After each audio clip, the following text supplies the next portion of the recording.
Alright, world, we are going to go through a startup procedure. I just pulled this off the bench. She's ice cold, I promise you. I haven't even pulled it over yet. Well, I did in the last video on the bench. But I haven't yanked on it. The carb should be empty because we had it all apart. So let's just see what happens.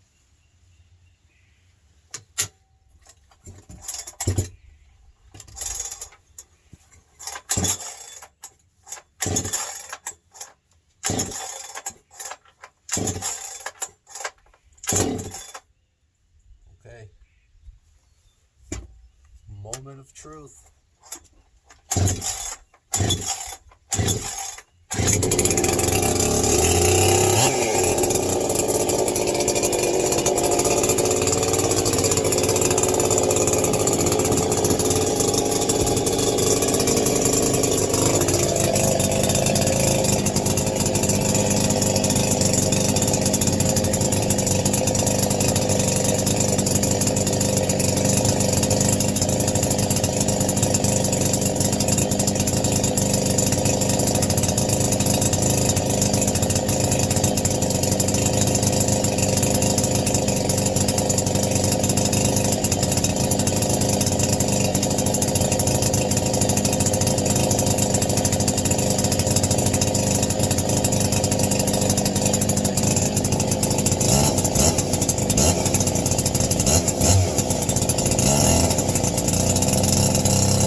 Sitting there somewhere. I'm just gonna let it idle. Let it get nice and toasty.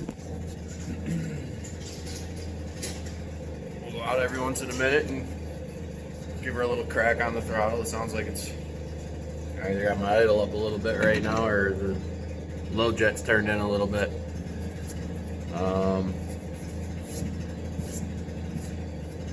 It started decent time. I think what 5 or 6 pulls it popped, and then 3 additional pulls with the choke off and the high idle on. I'm happy. It's idling.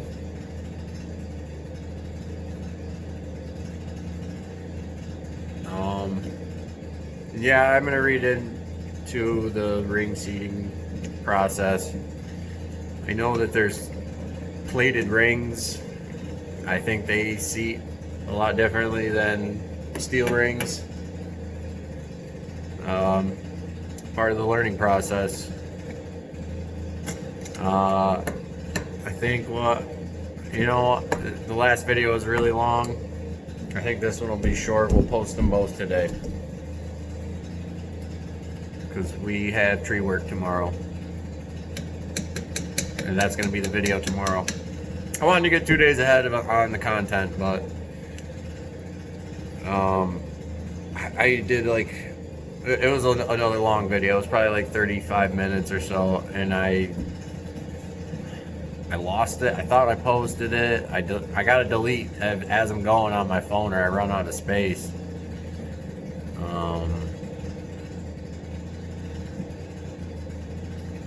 Yeah, so I think I deleted it. It was when I gas ported this saw's.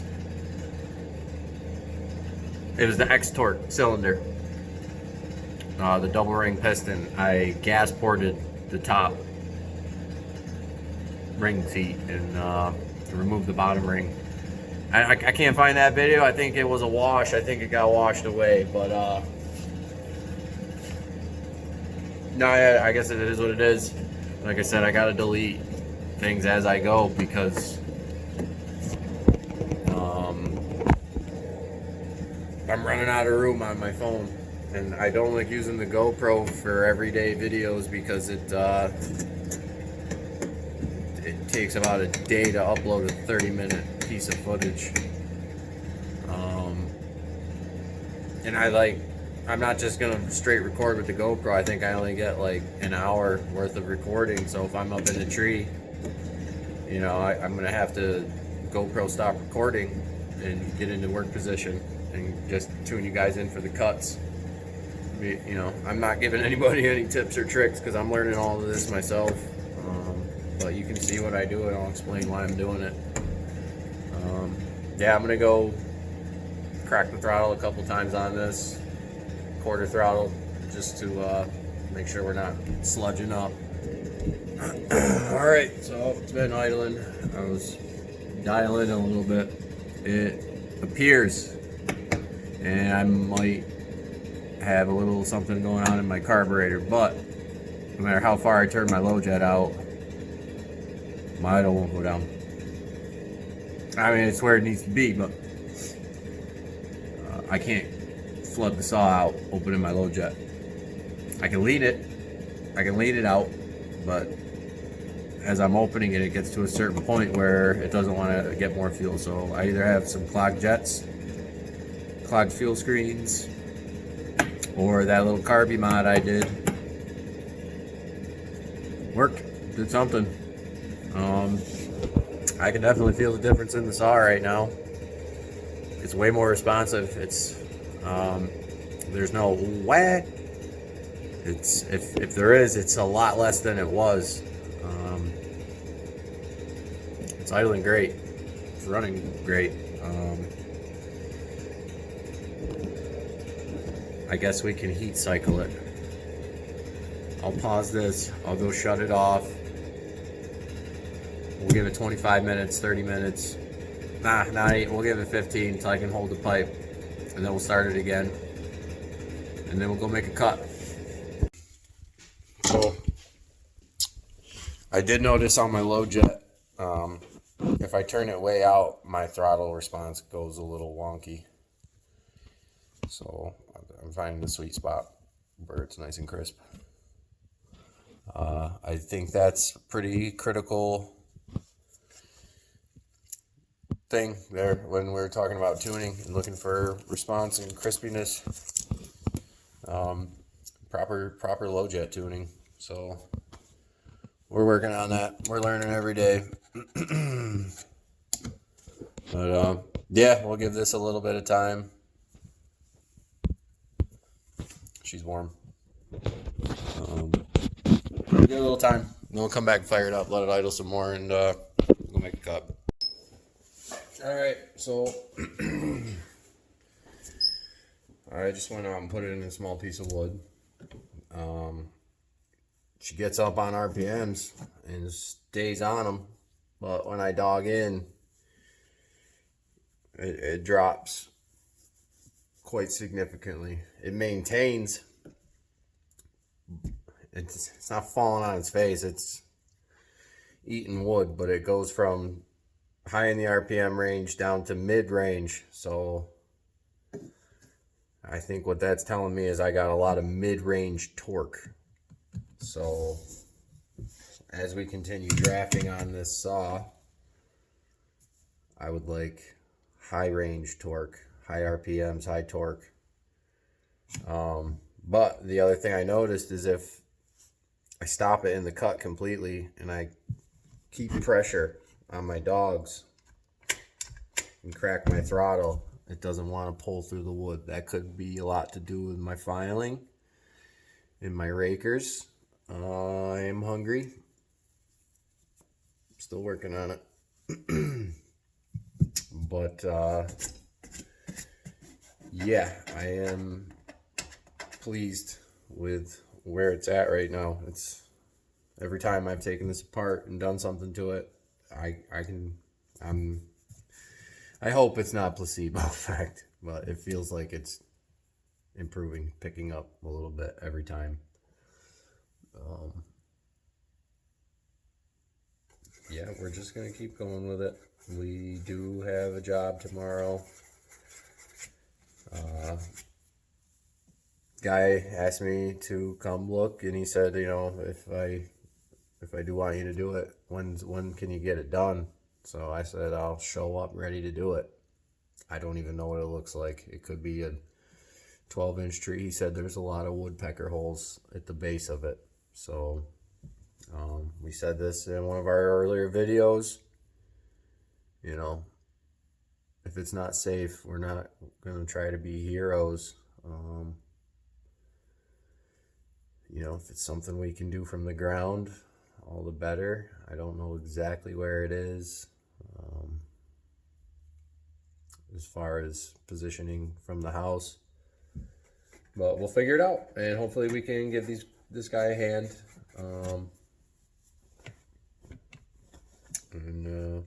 Yeah, the saw's running right now, so we're still in production. I'm gonna go make a couple cuts, get you guys a cut of the day. I know everybody's seeing the same saw over and over again, but I've got 100 saws. I had a lot not too long ago, but I traded a lot of them for this. So I got more saws over in my old shop. You know, old Mac 1010, old Partner, an old Dolmar 119 or 115. Sean from Tree Savages is a savage. Love you, dude.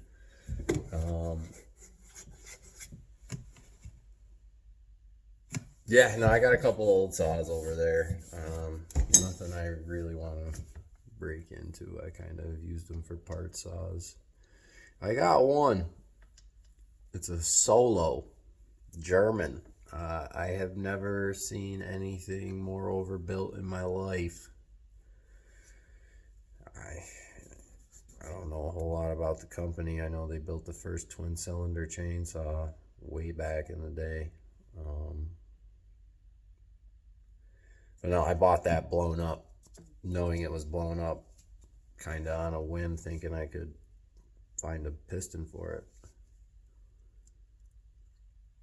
But I couldn't. So if anybody knows anything about Solos, it's a Solo 656. I think it's a 47mm bore or a 46mm bore. I'm not that deep yet with knowing what I could swap it with. I'm sure there's a Steel or a Husky piston out there that I could just put in it, but that would be the only saw in the old shop that I'd want to tear into. So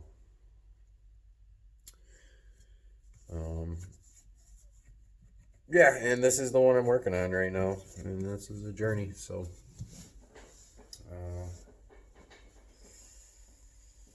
yeah, guys, I'm going to get all my stuff ready for tomorrow, but before that, I'm going to take this up the way, and we'll make a few cuts for the cut of the day. I want to put it in some big wood and lean on it. So we'll top off the fuel and oil, and we'll head up there. All right, let's get a couple cuts for you.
harness bolt. I don't know if you saw that. The chain bound up with wood, and I thought I blew it up.